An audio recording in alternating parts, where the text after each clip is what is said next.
everyone, welcome back to my channel. My name is Simran and you are watching me on class 10 अड्डा. I hope आप लोगों ने channel को subscribe कर दिया होगा और अगर नहीं किया है तो जल्दी से कर दीजिए. आज हम स्टार्ट करने वाले हैं क्लास 10 की इंग्लिश और हम चैप्टर 1 से स्टार्ट करेंगे. फर्स्ट फ्लाइट की बुक, आपके चैप्टर का नाम है a letter to God. A letter to God is written by G.L. Funitas. ये एक मैक्सिकन राइटर है. सो जो हमारा चैप्टर के अंदर मेन कैरेक्टर है जिसका नाम है लेंचो. लेंचो आप लोगों ने नाम कभी नहीं सुना होगा पहले. इसका नाम क्या है? लेंचो. ये भी एक मैक्सिकन कैरेक्टर है. लेंचो क्या है? बाय प्रोफेशन एक फार्मर है. बाय प्रोफेशन क्या है? एक फार्मर है जो क्या करता है? कॉर्न की फार्मिंग करता है. कॉर्न यानी मेज, मक्का, भुट्टा, जो भी आप उसे बोलते हैं. सो वो कॉर्न की जो है फार्मिंग करता है. उसके कॉर्न के खेत हैं और वो कहाँ रहता है? वो एक क्रेस्ट के ऊपर रहता है. अब क्रेस्ट क्या होती है? क्रेस्ट एक स्मॉल हिल के ऊपर छोटा सा घर, उसको हम क्रेस्ट बोलते हैं. और उसके घर के बिल्कुल सामने ही क्या है? उसके कॉर्न के खेत हैं. लेकिन कुछ सर्कमस्टांसेस ऐसे होते हैं कि उसकी फील्ड जो है वो डिस्ट्रॉय हो जाती है.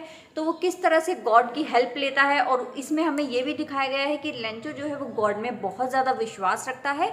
और एंड में हमें इस चैप्टर के ये भी पता लगेगा कि ह्यूमन टेंडेंसीज क्या होती हैं, कि किसी का कितना भी अच्छा कर लो लेकिन ह्यूमंस जो हैं उसमें भी बुराई ढूंढ ही लेते हैं. तो चलिए इस चैप्टर को डिटेल में स्टार्ट करते हैं. आप लोग उससे पहले मेरे चैनल को सब्सक्राइब ज़रूर करना और अपने फ्रेंड्स के साथ शेयर भी ज़रूर करना. तो चलिए स्टार्ट करते हैं चैप्टर को डिटेल्स में करना.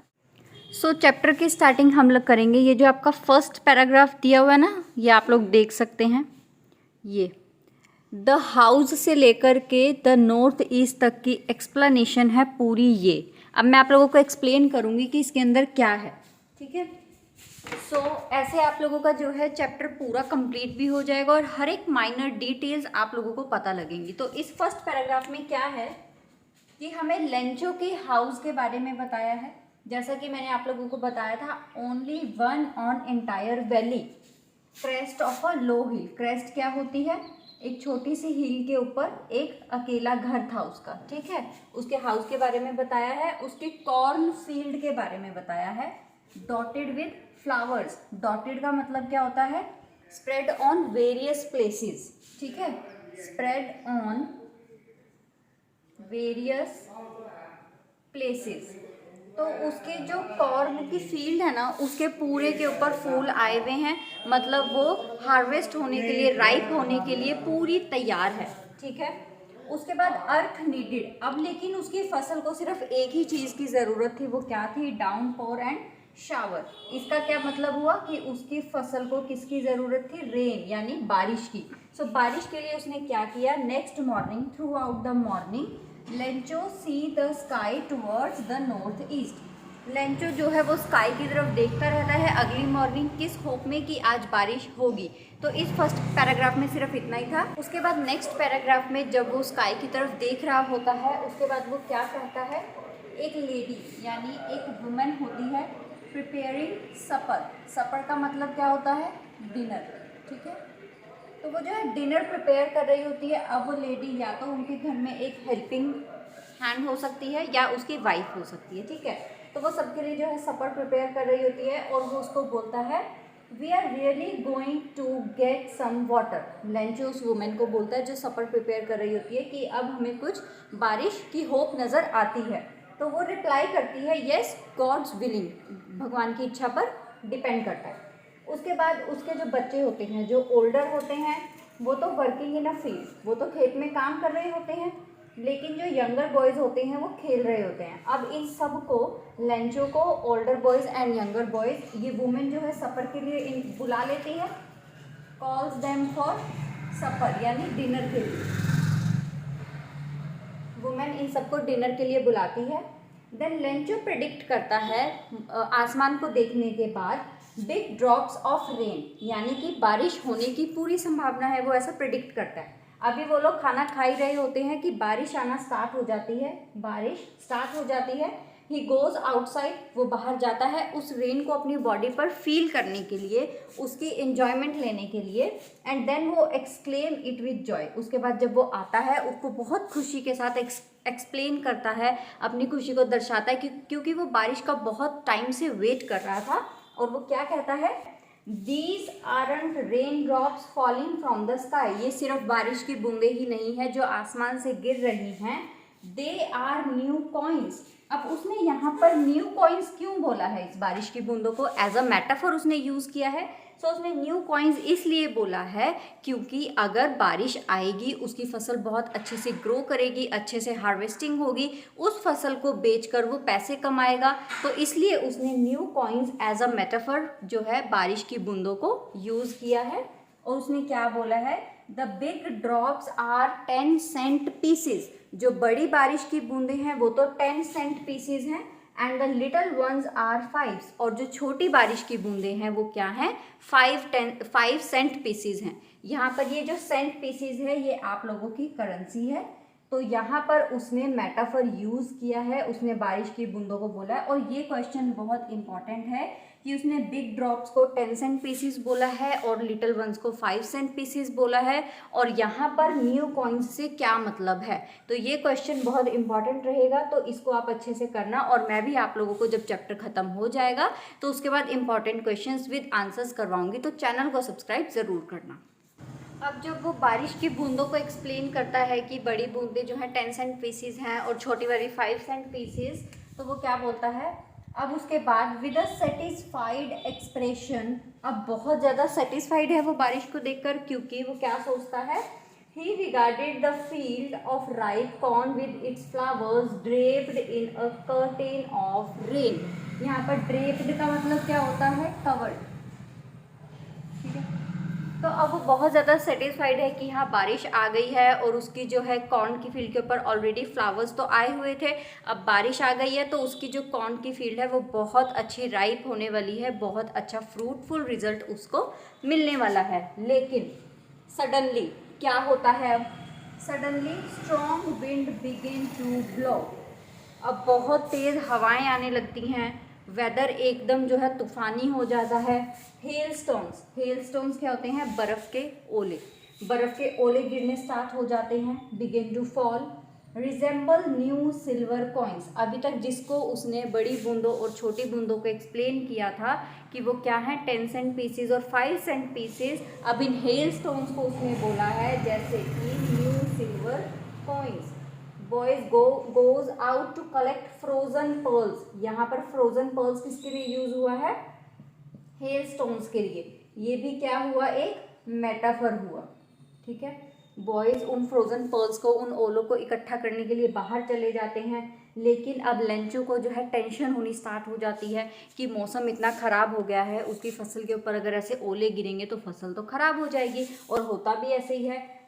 It's really getting bad now. कौन कहता है? लेंचो ऐसा कहता है. और वो अब क्यों ऐसा कहता है? क्योंकि अब उसकी फसल जो है वो बर्बाद होना शुरू हो जाती है. और वो कहता है I hope it passes quickly. अब वो भगवान से मतलब प्रार्थना करता है कि बस अब बारिश भी रुक जाए, मौसम भी एकदम ठीक हो जाए, ताकि उसकी फसल पर कोई भी नुकसान ना हो. और वो क्या कहता है? 1 घंटा बीत जाता है लेकिन मौसम शांत नहीं होता, बारिश शांत नहीं होती, बर्फ़ के ओले कंटिन्यू गिरते रहते हैं. उस 1 घंटे में क्या होता है? उसके पूरे वैली पर, उसके पूरे घर पर जो है बर्फ़ ही बर्फ़ हो जाती है. And the field was white as if covered with salt. बिल्कुल ऐसे एक शीट सी बिछ जाती है जैसे उसकी फील्ड के ऊपर एक नमक की शीट बिछा दी हो. यहाँ पर नमक की शीट क्यों बोला गया है? यहाँ पर एक सिमिली यूज़ हुई है कि बर्फ़ ऐसे बिछ गई है जैसे पूरा एरिया वाइट हो गया है. ये क्वेश्चन भी आप लोगों से पूछा जाता है. What is the meaning of the field was covered as if covered with salt? तो आप लोगों को इसको भी एक्सप्लेन करना होता है. अब जब उसकी पूरी की पूरी फसल डिस्ट्रॉय हो चुकी होती है, उसकी फसल के ऊपर एक वाइट शीट सी बिछ जाती है बर्फ़ की, तो वो क्या, उसकी इट मीन्स उसकी पूरी की पूरी कॉर्न फील्ड जो है वो डिस्ट्रॉय हो गई. अब उसके पास कुछ भी नहीं बचा.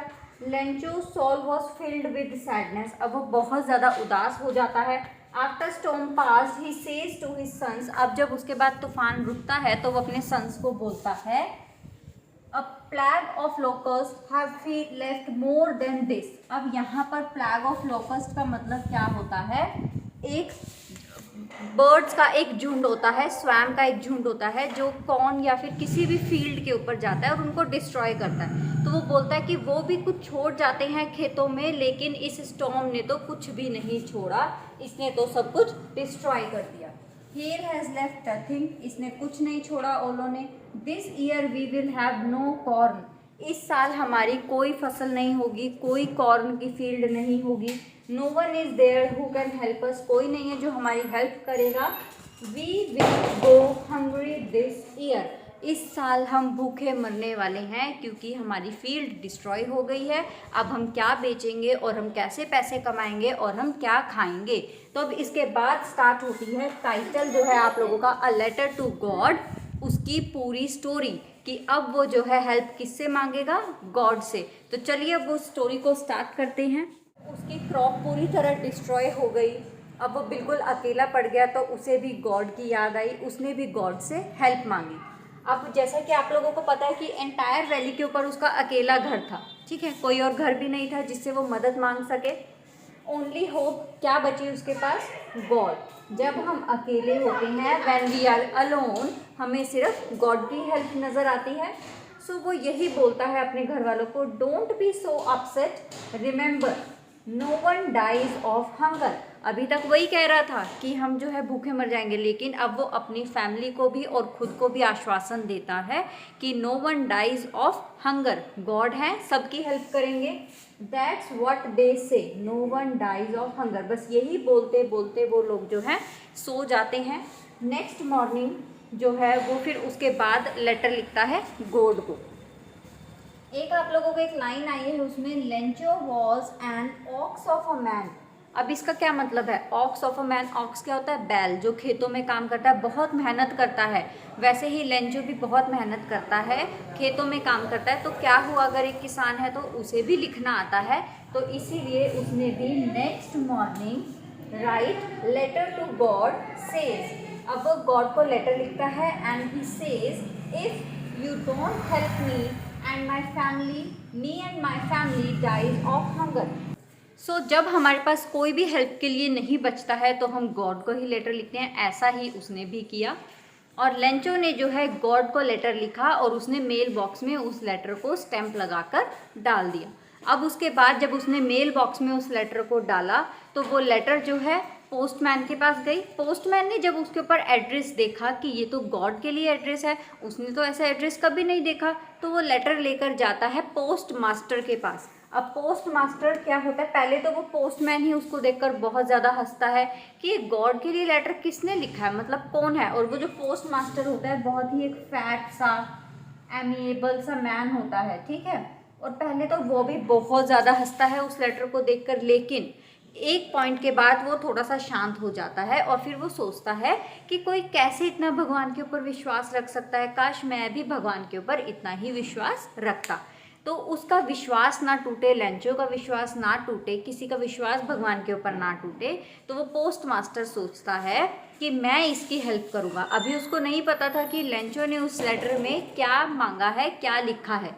तो लेंचो ने उस लेटर में लिखा होता है कि भगवान आप मुझे 100 पैसोस दीजिए ताकि मैं अपनी फसल को दोबारा उगा सकूं, और जब तक वो दोबारा उगेगी और उससे मैं पैसे कमाऊंगा तब तक अपना खर्चा चलाने के लिए मुझे 100 पैसोस की ज़रूरत है। और वो नीचे जो है गॉड को लेटर लिख देता है। उसके बाद जब वो पोस्ट मास्टर वो लेटर पढ़ता है तो वो देखता है कि ये सिर्फ एक गुडविल या किसी की हम्बलनेस का ही रिस्पॉन्स नहीं होगा, इसमें तो पैसों की ज़रूरत है। लेकिन फिर भी वो क्या करता है, अपनी सैलरी थोड़ी सी और अपने एम्प्लॉयज़ से थोड़ी थोड़ी मदद मांगता है। और वो ज़्यादा तो नहीं, 100 पैसोस तो वो नहीं कलेक्ट कर पाता, लेकिन वो 70 पैसोस, हाफ से थोड़ा सा ज़्यादा कलेक्ट कर लेता है। और वो एक एनवलप में डालकर उसके अंदर एक लेटर डालता है जिसके अंदर वो गॉड के सिग्नेचर करता है। अब क्या होता है, जब पोस्ट मास्टर उस एनवलप में उसके लिए पैसे डाल देते हैं और उसको भेजने लगते हैं, लेकिन लेंचो क्या होता है, आने वाले संडे, मतलब जो संडे होता है कल, उस दिन वो खुद ही पोस्ट ऑफिस में आ जाता है, ठीक है। फॉलोइंग संडे लेंचो केम पोस्ट ऑफिस बिट अर्लियर। अभी पोस्ट ऑफिस वो सुबह सुबह ही अर्ली मॉर्निंग पहुंच जाता है क्योंकि उसे अपने लेटर के रिप्लाई का बहुत ज़्यादा इंतज़ार होता है। वो वहाँ पर अपना लेटर जो है लेता है और उसको वो लेटर देने वाला भी कौन होता है, वही पोस्ट मास्टर जिसने उसके लेटर में पैसे इकट्ठा करके डाले थे। जब वो अपना एनवलप ले लेता है वो उसको देखकर खुश नहीं होता। पोस्ट मास्टर तो यही सोचता है कि वो अपना एनवलप जब ओपन करेगा तो वो बहुत ज़्यादा खुश होगा, लेकिन ऐसा कुछ नहीं होता है। और जब वो उसको एनवलप को खोलकर पैसे गिनता है तब वो और ज़्यादा गुस्से में हो जाता है। वो क्या करता है, पैसे गिनता है, उसके बाद जब उसको दिखता है कि वो तो 70 पैसे है और वो अपने मन में सोचता है कि भगवान तो गलती कर ही नहीं सकते, अगर मैंने उनसे 100 पैसे मांगे थे तो वो 70 पैसे कैसे भेज सकते हैं, वो तो 100 पैसे ही भेजेंगे। तो वो क्या करता है, उसके बाद वो एक पेपर और एक इंक के लिए पूछता है ताकि वो दोबारा लेटर लिख सके। उसके बाद वो एक स्टैम्प खरीदता है, लिख द पेपर, उसको जो है चिपकाता है, and then affixed envelope with blow of his fist, और एक बहुत ज़ोरदार उसके ऊपर मुक्का मारकर उसको चिपका देता है और उसको मेल बॉक्स में डाल देता है। पोस्ट मास्टर जो होता है, जब वो उस लेटर को मेल बॉक्स में डालता है तो उसकी सेकंड लेटर को वो खोलता है पोस्ट मास्टर, और वो क्या देखता है, उसके अंदर क्या लिखा होता है, God sent me rest of the money, कि मुझे आप बाकी के पैसे भी भेजो। और वो उस लेटर में क्या लिखता है, God sent me the rest of the money, God send me the rest of the money and not through mail because post office employees are bunch of crooks। Crooks क्या होते हैं, क्रूक्स होते हैं चोर। एक मतलब वो पोस्ट ऑफिस के एम्प्लॉयज़ को ही चोर बोल देता है। जब वो पोस्ट मास्टर उस लेटर को पढ़ता है तो उसे बहुत दुख होता है कि मैंने तो इसकी हेल्प करी थी और इसने ऐसे क्यों बोला। उसने ऐसा इसलिए बोला क्योंकि उसे ऐसा लगता है कि गॉड ने तो 100 पैसे ही उसके लिए भेजे थे, लेकिन इन पोस्ट ऑफिस के एम्प्लॉयज़ ने इसके अंदर से कुछ पैसे निकाल कर रख लिए हैं, बल्कि वो ये नहीं जानता कि यही पोस्ट ऑफिस के एम्प्लॉयज़ और पोस्ट मास्टर ने ही उसकी हेल्प करी है। तो मैंने आपको स्टार्टिंग में बताया था कि ह्यूमन टेंडेंसी के बारे में बताया कि किसी की कितनी मर्जी मदद कर दो, भलाई का ज़माना नहीं है। तो वो यही था कि उसी पोस्ट मास्टर ने उसकी हेल्प करी, लेकिन उसने उसी को बंच ऑफ क्रूक्स बता दिया और गॉड को दूसरा लेटर लिखा कि मुझे मेरे बाकी के पैसे भेजो और इस बार मेल के थ्रू मत भेजना। आई होप आप लोगों को चैप्टर ज़रूर समझ में आया होगा। बहुत इजी चैप्टर है, जल्द ही हम इसके क्वेश्चंस करेंगे। नेक्स्ट वीडियो में हम इसकी पोएम्स करेंगे। मिलते हैं नेक्स्ट वीडियो में। Bye bye. चैनल को सब्सक्राइब एंड शेयर ज़रूर करना।